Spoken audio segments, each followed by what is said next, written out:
Zé Paulo, candidato a prefeito pelo Novo, é o meu entrevistado a partir de agora. Jornal da Fã.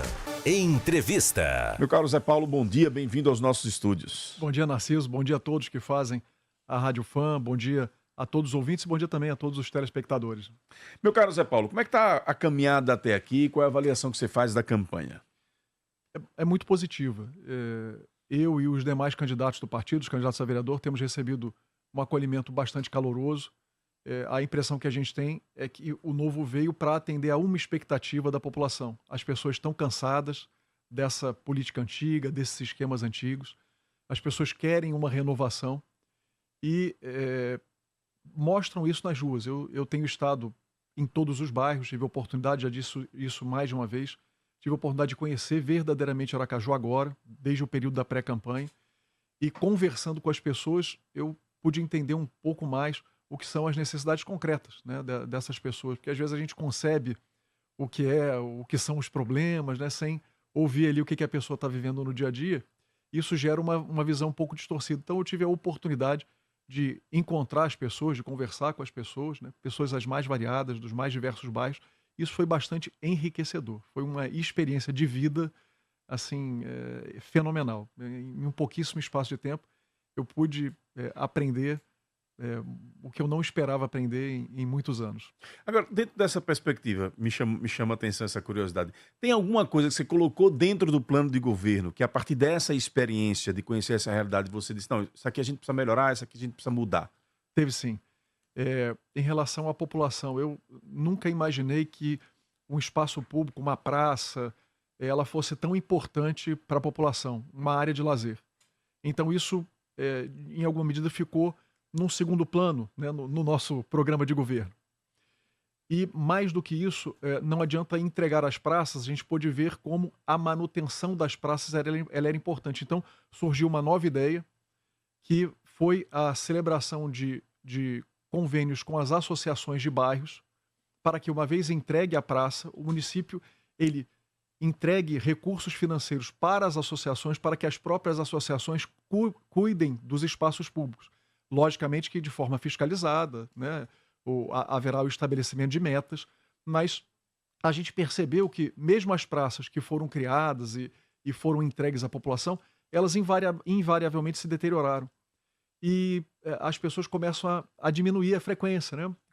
A grade começa a romper, ou a rede começa a romper, a calçada começa a levantar, aí os idosos têm acidentes, tropeçam na calçada, quebram as pernas. Então, eu acho que é difícil realmente para um município ter olhos para todos os cantos. Então, na medida em que a sociedade civil puder ser chamada para isso, isso é interessante. Então, foi uma das alterações que nós não pudemos colocar, porque já não havia mais tempo, mas uma das nossas propostas agora é essa. Depois de reformada a praça, ao invés do município ficar o responsável pela zeladoria, ele não vai abrir mão disso, mas prioritariamente ele passará recursos para que a associação de bairro cuide daquela praça e ele exercerá a fiscalização. Com isso, ele ganha mais olhos. Uma outra mudança, e aí, não conversando com a população, mas com o Sindicato dos Médicos, foi a ideia de que o próprio médico agendasse os exames. Né? Nós colocamos isso no nosso programa de governo. Já sairia do consultório com o exame agendado. E o presidente do Sindicato Médico disse que essa ideia é inviável, porque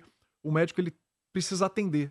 E não é simples nem rápido entrar no sistema para agendar o exame. Então falou que isso inviabilizaria ou atrasaria muito as consultas. Esse é um ponto então, que vocês retiraram. Ainda está no nosso programa de governo, mas nós não pretendemos aplicar. E há várias outras coisas que são interessantes, e essas são as que me chamam mais atenção. Há um desafio muito grande de fazer uma campanha com 120 mil? 118. 118 mil reais de recursos, né? Sem a estrutura dos grandes agrupamentos, né? Uhum. E com as pesquisas que não ajudam no sentido de resultado. Como é que é esse desafio na prática do dia a dia, Zé Paulo?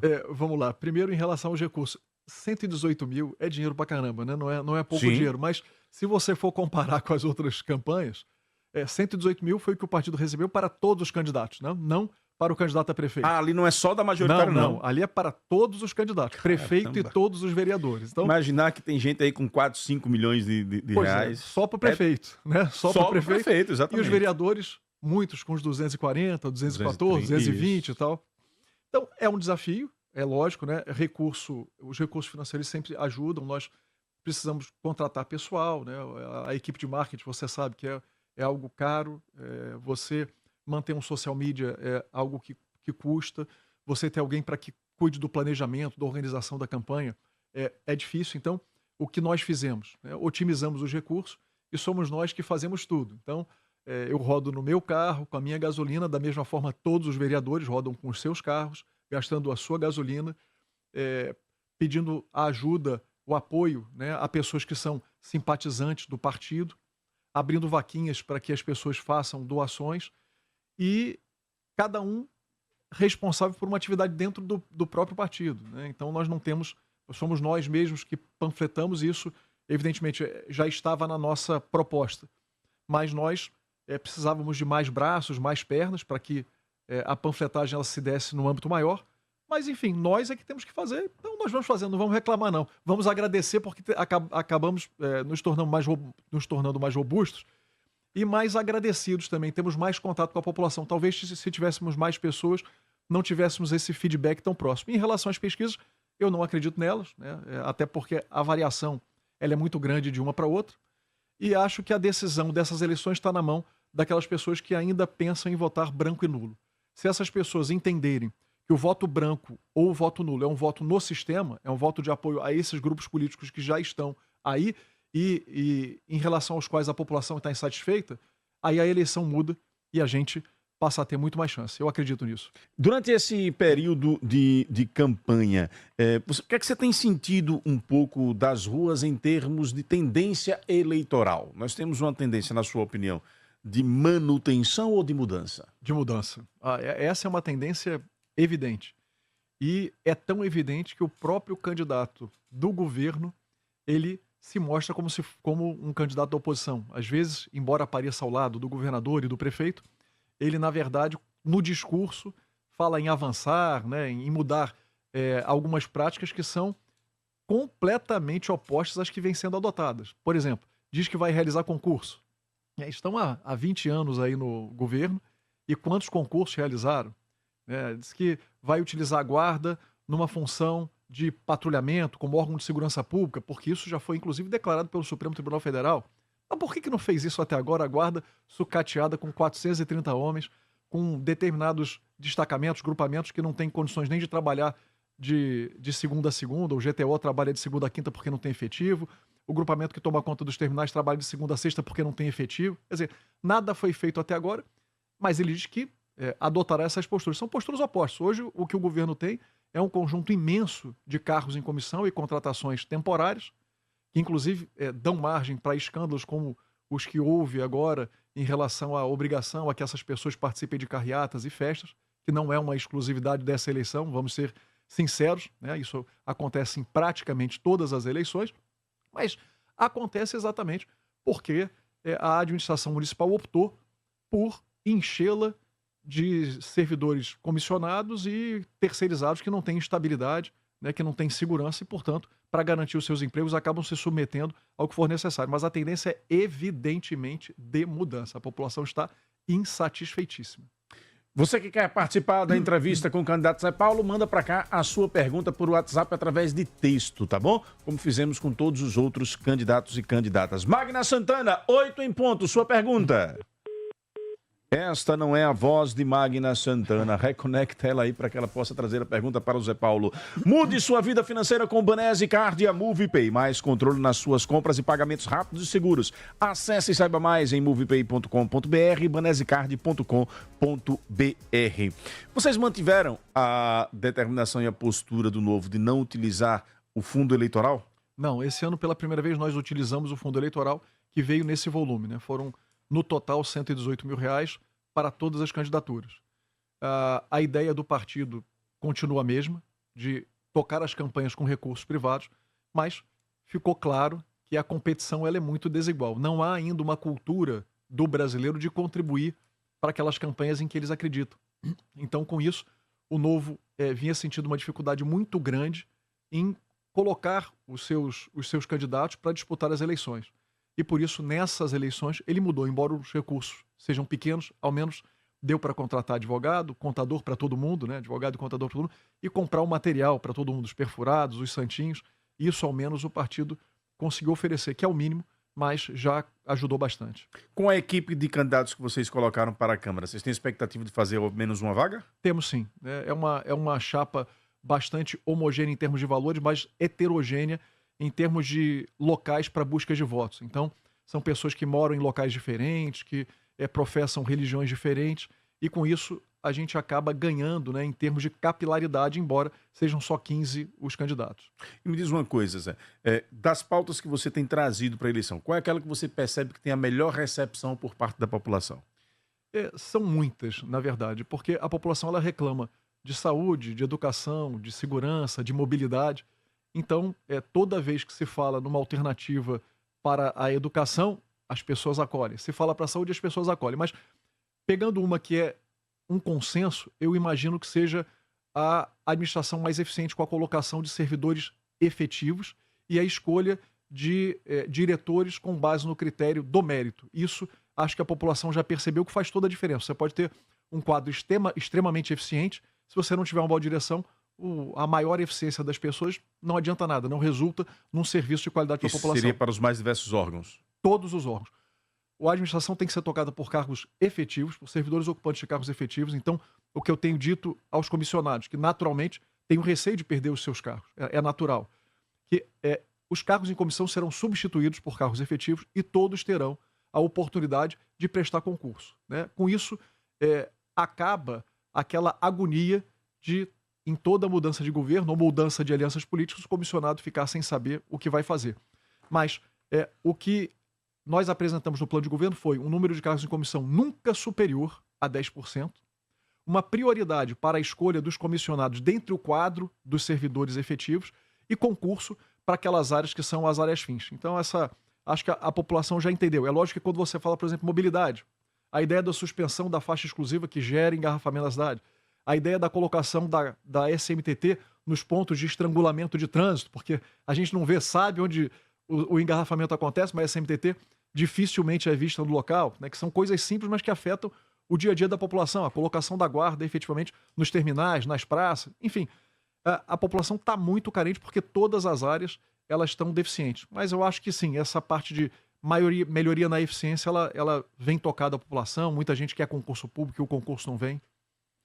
Mandando um abraço aqui, que eu estou devendo há 2 dias já esse abraço. Foi o meu querido Alisson, grande Alisson, motorista. Muito obrigado pela audiência de sempre, viu? Sei que você está me ouvindo agora, então está compensado o meu erro aí de dias atrás. Um abraço também aqui para o Demison. Alô, Demison, muito bom dia, obrigado pela sua companhia. Aqui também o nosso querido Emanuel Bruxinho, que diz aqui, hoje é dia de Vasco. Hoje é dia de Vasco, hoje à noite, dedos cruzados para ganharmos do Atlético Mineiro. Magna Santana, sua pergunta, Magna. Obrigada, Narciso. A esperança é sempre, né?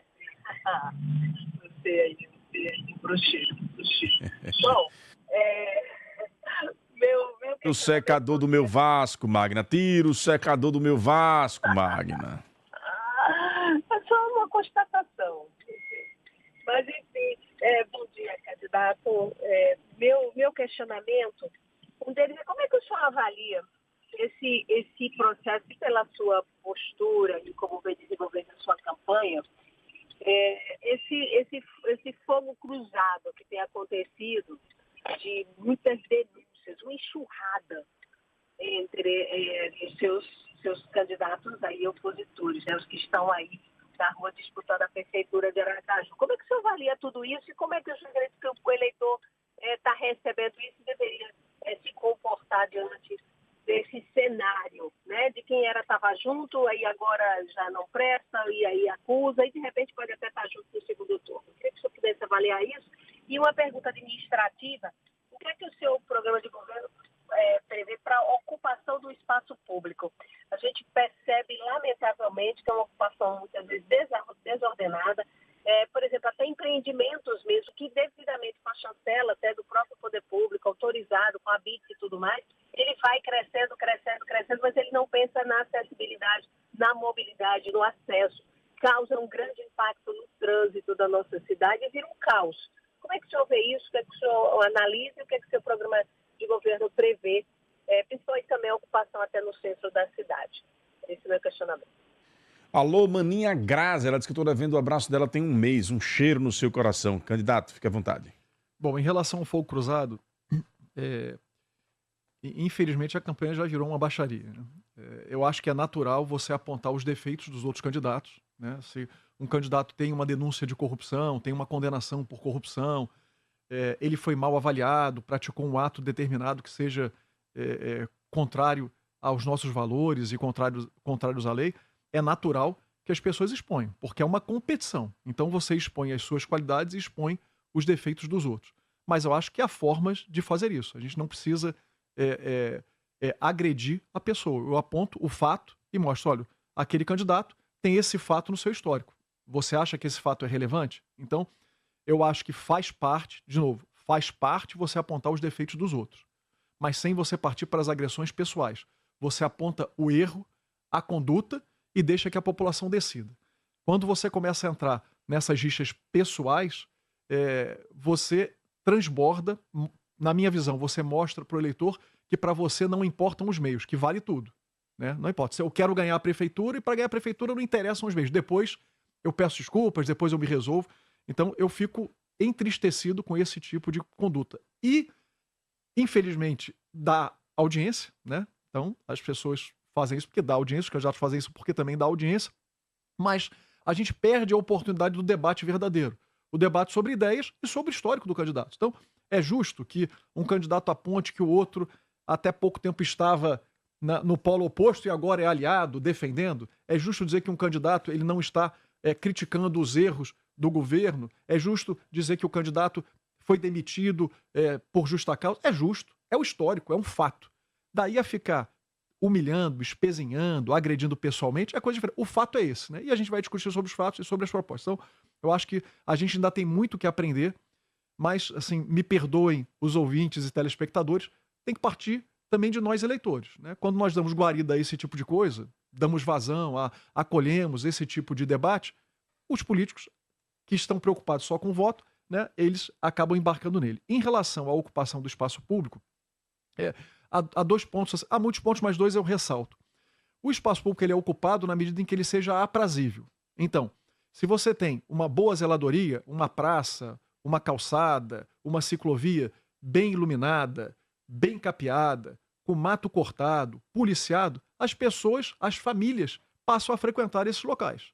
Se o local é escuro, abandonado, não tem policiamento, a calçada é ruim, não tem nenhuma atividade que atraia as pessoas para essas localidades, elas acabam sendo ocupadas pelos consumidores e traficantes de drogas. Então, um dos elementos que não só contribui para a ocupação dos espaços públicos, como contribui e muito para a segurança pública, é a boa zeladoria. E aí eu volto naquele ponto inicial, né, que me tocou o fato de a população pedir tanto por praças bem urbanizadas, bem ambientadas, e a ideia é que o município, quando ele passar para a gestão das associações, que tem todo o interesse em manter aquela localidade, ele poderá, então, fiscalizar com maior, porque vai diminuir o número das suas atividades, poderá se concentrar mais na atividade de fiscalização. Em relação ao centro, nós incorporamos um projeto de revitalização que foi desenvolvido pela Associação Comercial de Sergipe. Eles têm um projeto que foi elaborado por quem vive naquela localidade, que veio bem ao encontro das nossas pretensões. O novo, ele não pretende fazer nada mirabolante, né? E assim está o meu plano de governo. A ideia é fazer de forma muito bem feita coisas simples. Então, qual é a ideia central ali da associação comercial que nós incorporamos? É difícil você competir com shopping centers. Então, você, para que seja revitalizado o comércio local, você precisa trazer serviços para o centro da cidade. Então você precisa desenvolver feiras gastronômicas, apresentações musicais, atividades culturais, além de trazer de volta a administração municipal para o centro. Com isso, as pessoas estando no centro, elas tendem a frequentar as lojas. Agora, a pessoa decidir ir para o centro, se deslocar até o centro para comprar, é difícil a competição com o comércio que é exercido em shopping e hoje em galerias, né, que superabundam aqui em Aracaju. Por outro lado, é preciso também revitalizar ou levantar o desejo de as pessoas conhecerem a história de Sergipe. e a história de Aracaju que está muito concentrada no centro. Há prédios belíssimos, locais que merecem ser visitados, há histórias que podem ser contadas sobre cada uma das praças de Aracaju de modo geral, mas de forma muito especial do centro da cidade. É preciso revitalizar o mercado. O mercado hoje, que é visitado por todo turista, né? Todo turista chega, quer visitar o mercado municipal. O mercado ele precisa ser revitalizado, as telhas precisam ser trocadas por telhas que permitam uma melhor temperatura local. É preciso refrigerar aquele espaço, é preciso ampliar, dobrar o mercado, é preciso manter o mercado limpo, com uma boa administração, é preciso garantir a segurança do mercado, porque as pessoas indo para o mercado e estando no centro, elas tendem a visitar aquelas lojas. Então, retirar as pessoas das ruas, porque os comerciantes lá, uma boa parte delas realiza seu comércio na rua do centro, ali não é local, prejudica o trânsito e coloca em risco as pessoas que ali estão trabalhando, e levá-los para a área lateral ao mercado, que precisa, como eu disse, ser ampliado. A gente estava conversando aqui nos bastidores um pouco. Zé, dá para escrever um livro depois dessa experiência, não? Dá para escrever. Dá para escrever e é bom escrever logo, porque certamente essas coisas vão ativa, né? Exatamente, vão saindo da memória com o passar do tempo. E é interessante, né? O ser humano ele acaba guardando aquilo que é de positivo, graças a Deus. Aquilo que é de negativo a gente acaba esquecendo, vai esquecendo, e isso é bom. O Arilson diz aqui: por que todos os candidatos da oposição esquecem que de 2013 a 2016 o prefeito João Alves Filho responsável por uma dívida enorme e por estarmos pagando um alto valor do IPTU? Na verdade, isso não se esquece. É que houve tempo da administração municipal dela corrigir eventuais erros que aconteceram no governo João Alves. Eu considero o João Alves talvez o maior gestor dos que eu conheci, o maior gestor que o estado de Sergipe já teve, e, evidentemente, no último mandato dele, ele já apresentava problemas de saúde, já não conseguia raciocinar com a mesma clareza, né? Sendo um homem inteligente, culto, ele não conseguia raciocinar com a mesma clareza e, de fato, não fez uma administração boa, viu um déficit que não foi gerado por ele, mas que foi herdado por ele, e quis cobrir o déficit com o aumento do IPTU. Esse aumento não deu certo, a justiça derrubou o aumento, considerou que ele foi excessivo, considerou inconstitucional. O então candidato Edivaldo prometeu que revogaria a lei, na verdade não revogou, fez alterações cosméticas e manteve o IPTU na estratosfera. O Tribunal de Justiça de Sergipe manteve a decisão, apesar da alteração legislativa. O tribunal ratificou, melhor dizendo, as decisões, declarando inconstitucional esse aumento do IPTU. Então não é que se esqueça, não. Durante esses 20 anos de governo da atual administração, houve aí um espaço que foi administrado pelo saudoso João Alves e que realmente não considero que tenha sido uma administração das melhores por conta das circunstâncias. Mas isso, como eu disse, houve 8 anos depois para corrigir os erros que foram cometidos. E além de não corrigir, o governo municipal continua contraindo empréstimos. Hoje, o município tem 900 milhões de reais de empréstimos contraídos agora, recentemente, no Banco dos BRICS e no BID. O Oswaldo Pinheiro diz aqui: vai ter projeto de lei de tarifa zero nas passagens de ônibus para idosos a partir de 60 anos de idade? Não. Na verdade, não existe tarifa zero. É preciso que a população ela entenda isso. Todo o transporte, todo o serviço que é prestado, ele é pago.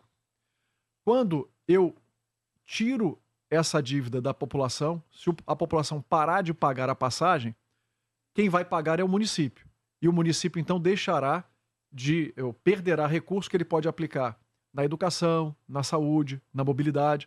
Então, eu não considero que justifique esse tipo de vantagem, né? O município pagar para a pessoa idosa, né? Isso eu não considero que haja justificativo.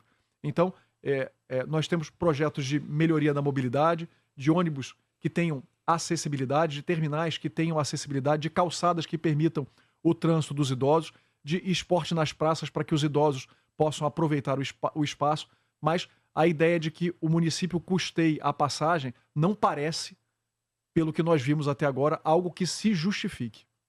Zé, tenho perguntado isso aos candidatos e faço a você também. Com relação à licitação do transporte público, essa licitação que está aí, você manteria, você iria rever, você iria cancelar, começar um novo processo, o que é que você faria? Revogaria a licitação. Já a gente, quando começa a coisa errada, a tendência é que o problema se agrave. Então, a ideia é revogar essa licitação, ela aumenta a passagem para R$ 5,00 para o pagante. Na verdade, a passagem sobe para R$ 8,12. Quem custeia essa diferença entre os 5 que o pagante, o usuário, vai pagar e os 8,12, que é o preço efetivo, o custo por passageiro, serão os municípios de Aracaju, Barra dos Coqueiros, Socorro e São Cristóvão. Isso custará aos cofres municipais 126 milhões de reais. Para Aracaju, que responde mais ou menos por 60% desse valor, aproximadamente 80 milhões de reais. São apenas 18 novos ônibus. A troca da frota ela vai se dar num patamar de 9% ao ano, né? Então, os ônibus continuarão aí até 2035, velhos caindo aos pedaços, com uma passagem já aumentada. E com duas empresas, apenas duas, que já tiveram problemas. Uma quase faliu em Juiz de Fora e a outra é mal avaliada aqui na cidade de Aracaju. Então, a ideia, a gente precisa revogar essa licitação, chamar uma nova licitação num modelo diferente. Como funcionaria? Uma licitação só para compra de ônibus. Então, adquirem-se os ônibus. Ora, mas alguém tem que operar o ônibus, tem que dar manutenção ao ônibus, tem que colocar os motoristas para dirigir os ônibus. Uma outra licitação para manutenção e operação dos ônibus. Então, outra licitação. Uma terceira licitação para o cuidado da bilhetagem. É quem vai cuidar da emissão dos cartões, do pagamento das passagens. E uma quarta licitação para cuidado dos terminais e dos pontos de ônibus. Aí você perguntou, mas não é mais complicado? Não. Não é mais complicado e você permite que haja uma maior competição em todas as áreas e com isso o custo diminui. Se eu abro uma licitação chamando alguém que terá que oferecer ônibus, oferecer motorista, cuidar da manutenção de ônibus, cuidar dos terminais, cuidar da bilhetagem, cuidar dos pontos de ônibus, eu vou precisar de uma companhia muito grande, de um porte muito grande. Então o número de companhias com esse porte, ele é pequeno. Quando eu divido a licitação, porque são serviços diferentes, eu permito que haja uma maior competição em todas as áreas. Inclusive, eu permito que pequenas e médias empresas participem da competição. E são elas que geram maiores empregos. Então, uma das primeiras providências, entender como qual é a quantidade de veículos que hoje realmente a população precisa. Né? A frota, como eu disse, só seria aumentada em 18 ônibus. O número é insuficiente. Optar por aqueles ônibus articulados naqueles trajetos mais longos, porque eles carregam um número maior de pessoas, e iniciar logo um processo licitatório com toda a transparência, com todo o procedimento aberto, exposto desde o início.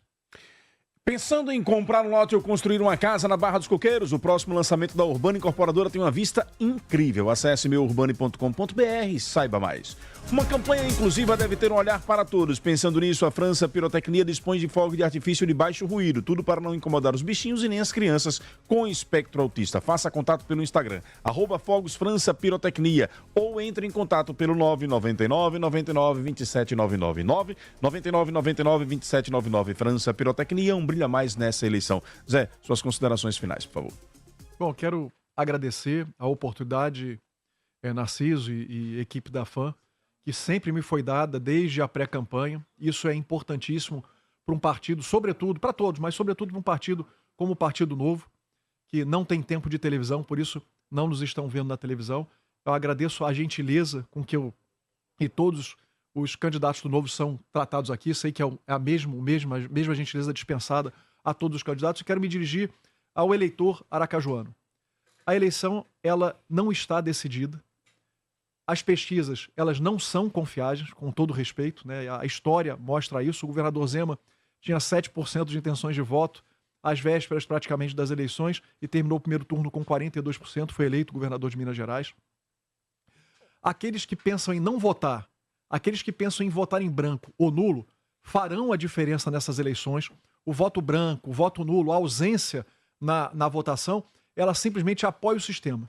Não votar branco ou nulo é dizer, eu concordo com o sistema, com essa estrutura, com essa política que está aí. Então, se você deseja mudança, deseja que pessoas novas entrem na política, apoiem o Partido Novo. Votem 30 para candidato a prefeito, votem nos vereadores do Novo também, votem 30 para vereador de Aracaju. Eu agradeço de forma especial a presença aqui da Lânia e do Gabriel, que hoje me acompanharam nesse programa. Muito obrigado, Narciso, obrigado aos telespectadores, obrigado aos ouvintes.